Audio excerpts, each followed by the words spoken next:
I'm Madison and welcome back to my channel. Today I have my April 2023 reading plans.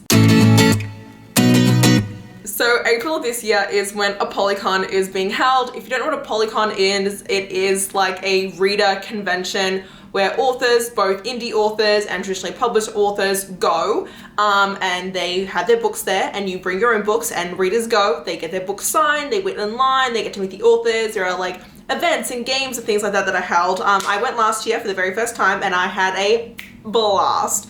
So I'm super excited to be going again this year. Polycon is at the very end of April, which is very nice because I have a couple of authors that are going to be attending this year that I have not read from before that I would like to read from before I go, or authors that I love who are going that I need to read other books of that I haven't gotten to yet, if you know what I'm saying. So without further ado, I'm going to get into that. However, before I get into the six books that are Polycon-esque that I want to read, I've got two, well actually no, I've got one non-Polycon book that I'd like to read. Okay. So the one book that I have that is not an ApollyCon author to read in the month of April is Jess Taylor. This is Forget Me Not. It's the first book in her Blossoming Beginning series. She reached out to me on Instagram. I'd seen a book before around and I was like, oh, this looks really good. Well, I actually, to be quite honest, have no clue what this is about. I just saw the cover and I thought the cover was really pretty, and I'm a cover whore at the end of the day. If the cover looks pretty and it's a romance book, I'm like, I will probably read it and buy it because of that. So Logan is a second-year emergency medicine resident. She is dealing with a lot of trauma from her past. And then you've got Caden, and he is a tattoo artist. He's dark, broody, had a tough childhood.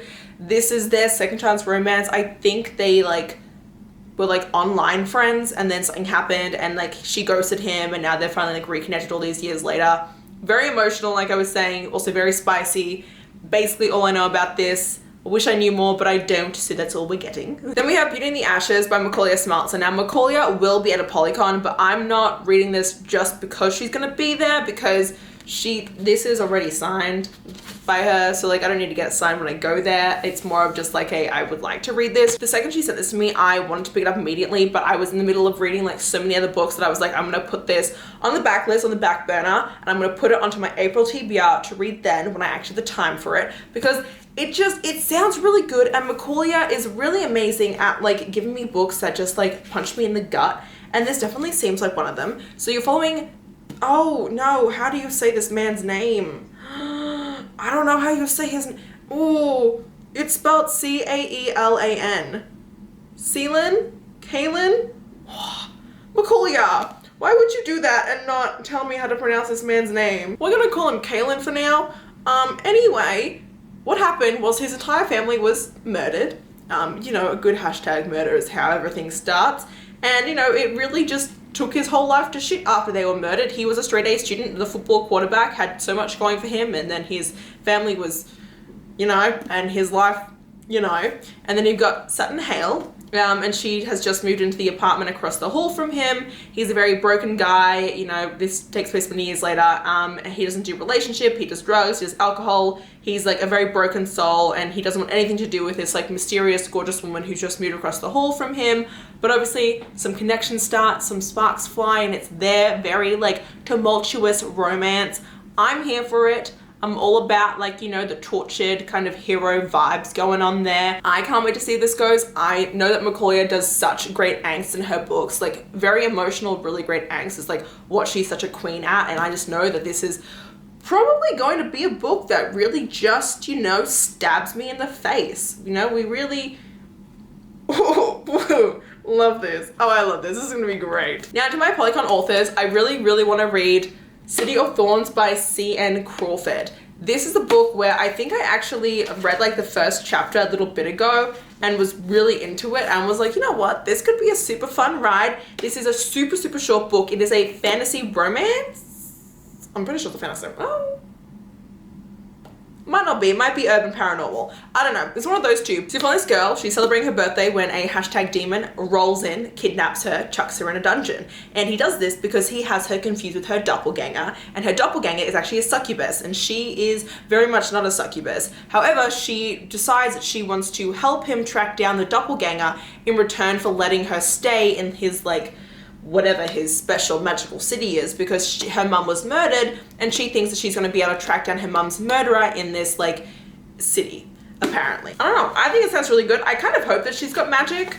It doesn't say whether or not she has magic. I'm guessing this is the hot man, says the character. Sticking on that same vein, Olivia Wildenstein is actually also going to be there. She's written a couple of different fantasy romance series. The one that I think I'm going to pick up though is Feather by her. One of my really good friends here on BookTube, Katie from Katie's Book Nook, read Feather and told me that I would love it. And now that I know that she's also going to be at ApollyCon, I'm like, this is the perfect time for me to read this book. So if you're this girl, she's an angel, but you need to collect like a certain amount of feathers for your wings in order to like actually ascend to like Elysium and into like the world of angels, and she's running out of time. She's only got a couple more months before like either she gets the amount of feathers and can ascend, or like no zone, like honey, you're stuck. And so what she's going to go do is she's going to go to Paris, and there's this guy named Jared there who is like the head of like the Paris mafia, who's a very notoriously awful dude, and if she can convince him, if she can make him commit an act of good, it will grant her 100 feathers. However, he is determined to not let her do this and is actually causing her to lose feathers instead. And it is kind of like this very forbidden kind of enemies to lovers kind of romance with the two of them. I'm here for it. I'm intrigued. I haven't read about angels in forever, and I feel like there's nothing, no time is the present than to delve back into some angel magic. So that is that one. Lillian T. James is also going to be there. Now, Meet Me Halfway is a book I keep downloading onto my Kindle and then undownloading because I want to read other things. But I have been wanting to read this book for like a solid year now. For a solid year, I have been meaning to read this book and just keep not getting to it. So knowing that she's going to be there means that I really, like, this is probably the #1 book on my TBR for April, without a doubt, is reading this book. So you're following Madison, Madison. I hate myself. You're following Madison. She got pregnant at 16 and the guy was like promising her everything. Obviously, he lied. He left her. She's now 25 years old. She's a single mom. She is juggling like 3 jobs and also like night classes, and she has this new neighbor that's just moved in, and he's an extremely grumpy dude, an extremely grumpy neighbor who is super rude to her, and she's not having it either, and they're butting heads, but obviously they end up having a romance and falling in love, and that's their book, which I'm very excited about. I think it's gonna be super good, and I love single parent romances. They just really hit it for me, and this one I think is gonna be super fun. I've got so many friends who love this book as well, so you know. Nicole Fiorina is also going to be at ApollyCon. She's someone who I've seen people read her books a lot of different times, and so she's got 2 books that I'm thinking of reading from her. The first one is Stay With Me, and the other one is Hollow Heathens.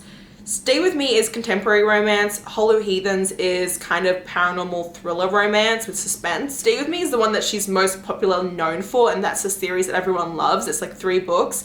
And so I think I'm probably going to read Stay With Me if I do pick up from her. So Stay With Me follows a girl. She's 19 years old and she's being sent to this reformatory university in the UK. Basically, it's for people who have a lot of problems to kind of go and reform themselves. And when she gets there, she ends up meeting this guy who like completely just like steals her heart away. However, she is a sociopath, and so she knows either he is going to like free her and help her heal and like kind of become a better person, or she's going to destroy him. So I'm really intrigued by this. I'm not really sure where it's going to go, but I've seen so many people just rave about it, and I don't know, I'm very curious, because you got a sociopathic female heroine at a reformatory school and this guy that she's falling in love with, that she's like, it's either gonna be great or I'm gonna him. So we're gonna see. I don't know if sociopathic means that she murders people as well, so I'm curious. I don't know. We'll see. We'll find out. We'll find out, won't we? And then last but not least, C.R. Jane is also going to be at ApollyCon, and she wrote a book called Ruining Dahlia. And this is a book that I wanted to read last year when I did the Mafia Romance Readathon, because it is a why choose mafia romance. And I'm sorry, that just is like buzzwords for me. It's why choose, which is my bread and butter, and mafia romance, which is my cup of tea. So basically this was a girl, and she ends up getting sold off to the Cosa Nostra in New York City, and she ends up in a relationship with 3 of the guys in the Cosa Nostra, and it is the extremely toxic relationship going on there, and I'm excited for it. I mean, honestly, all I really need to know was why choose mafia, and I was done from the very beginning. The only things that I know, that's like a very long book, which is why I was so hesitant to read it initially. A lot of these are kind of big books that I want to read this month, apart from the C.N. Crawford, but we'll make it do, we'll make it do. But I think this will be a really fun one, and it's one that I've been wanting to read, and I feel like this is the perfect time to pick it up. And yeah, that's it for my April TBR. If you're going to be at ApollyCon, please let me know. And if you did enjoy this video, please hit the like button down below. If you want to see more of me, please go to my channel, and don't forget to check me out over on TikTok and Instagram. And until next time, thanks so much everyone. Bye bye.